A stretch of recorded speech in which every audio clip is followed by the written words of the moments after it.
Good morning, friends. We're on Chapter 8, The Law as a Child. We forget everything.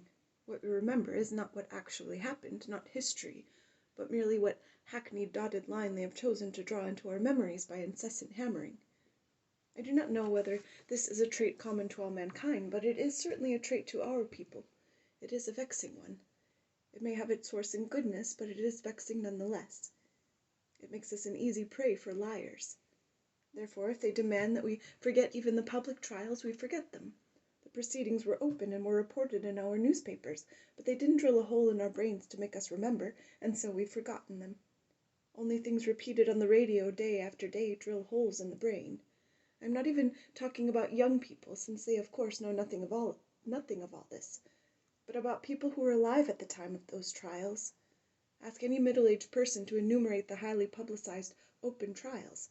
He will remember those of Bukharin and Zinoviev, and knitting his brow, that of the prom party too, and that's all.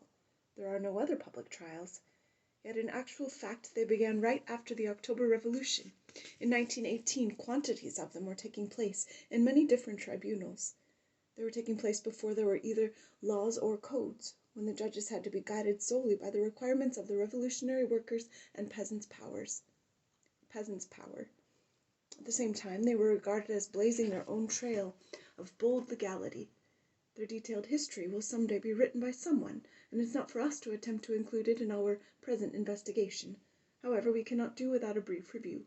It is our duty, anyway, to probe some of the charred ruins which go all the way back to that gentle, misty, rose-colored dawn. In those dynamic years, the sabers of war were not rusting in their scabbards, nor did the executioners' revolvers have time to grow cold in their holsters.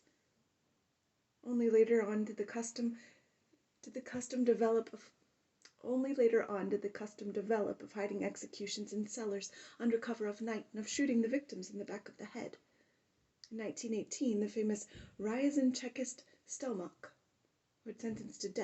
who had those sentenced to death shot in the courtyard during the day, so that the prisoners awaiting execution could watch from the prison windows.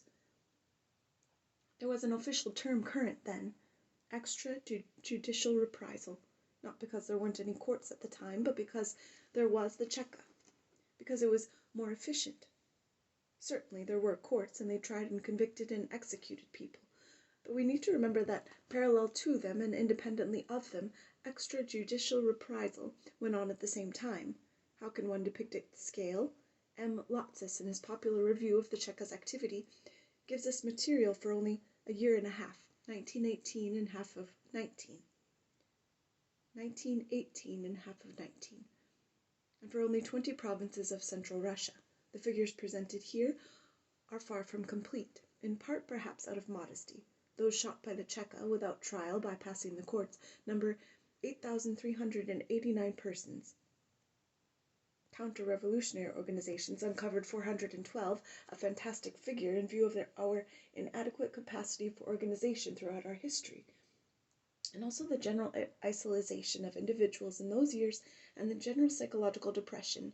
The total of those arrested, 87,000, and this figure smells of understatement. What comparison is available for purposes of evaluation? In 1907, a group of leftist leaders published a collection of essays entitled Against Capital Punishment, in which are listed by name all those sentenced to death in Tsarist Russia from 1826 to 1906. The editors qualify their findings with the statement that there are some additional victims whose names remain unknown and that the list is incomplete. However, it is certainly not so incomplete as Lotsis materials compiled during the Civil War. The list totals 1,397, from which 233 persons have to be deducted because their death sentences were commuted, as do an additional 270 who were sentenced in absentia and never caught. For the most part, Polish rebels who had fled to the west. That leaves 894, a figure covering 80 years, which is not even close to Lotsis' total, for only 1.5 years, and not including all the provinces of Russia either.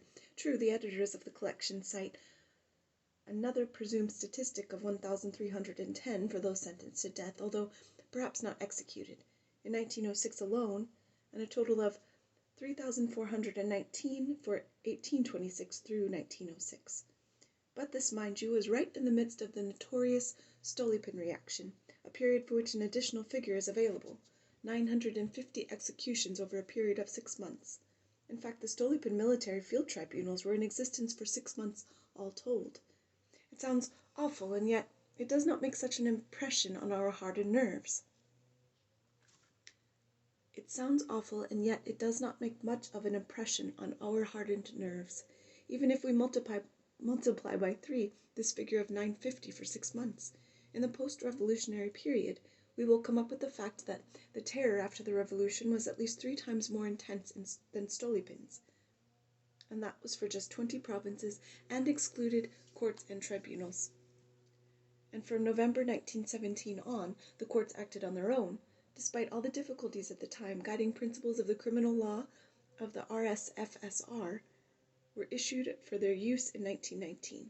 We have not read this work, could not obtain it, and know only that it included the imprisonment of the indefinite term, in other words, pending a special order. The courts were of 3 kinds: the People's Courts, the Circuit Courts, and the Revolutionary Tribunals, the Rev Tribunals.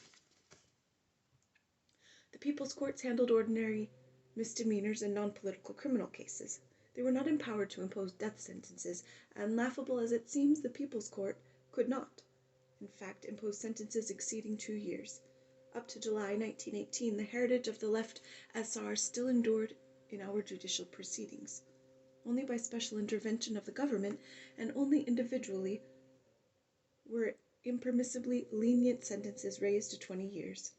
From July 1918 on, the People's Courts were given the right to hand down sentence up to 5 years, and in 1922, when all threats of war had died down, the People's Courts got the right to impose sentences up to 10 years and lost the right to sentence anyone to less than 6 months.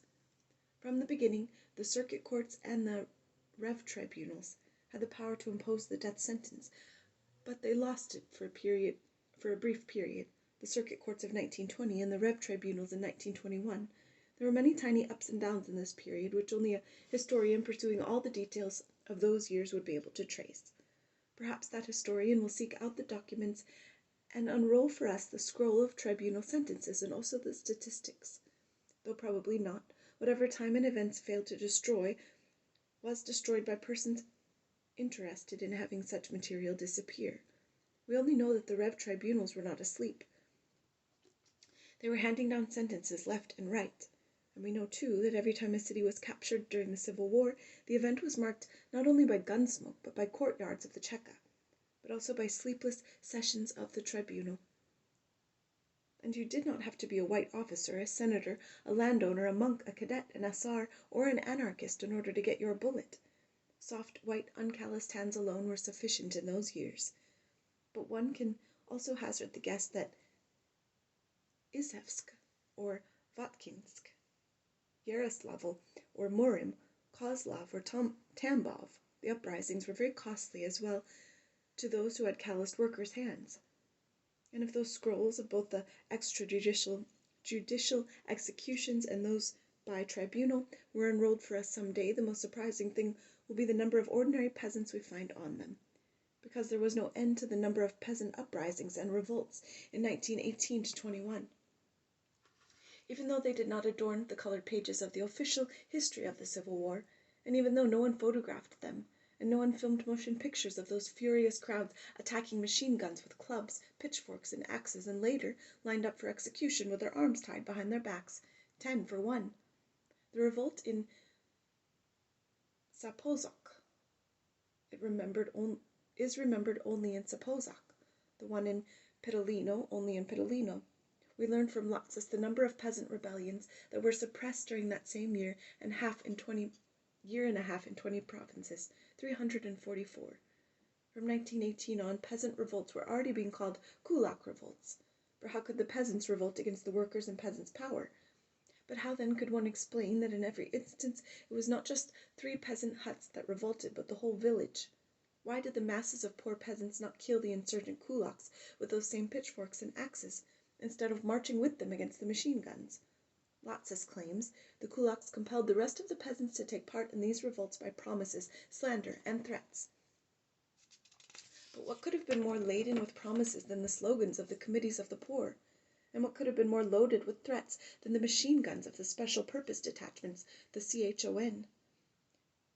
And how many wholly random people, completely random, whose destruction inevitably accounts for half the casualties of every real shooting revolution, were caught between those millstones? Here is an eyewitness description of a session of the Ryazan Rev Tribunal, which met in 1919 to hear the case of the Tolstoyan blank. With the proclamation of universal and compulsory conscription into the Red Army, just 1 year after the slogans "Down with the war," "Stick your bayonets in the ground," "Go home," 54,697 deserters were caught and sent to the front by September 1919 in Ryazan province alone.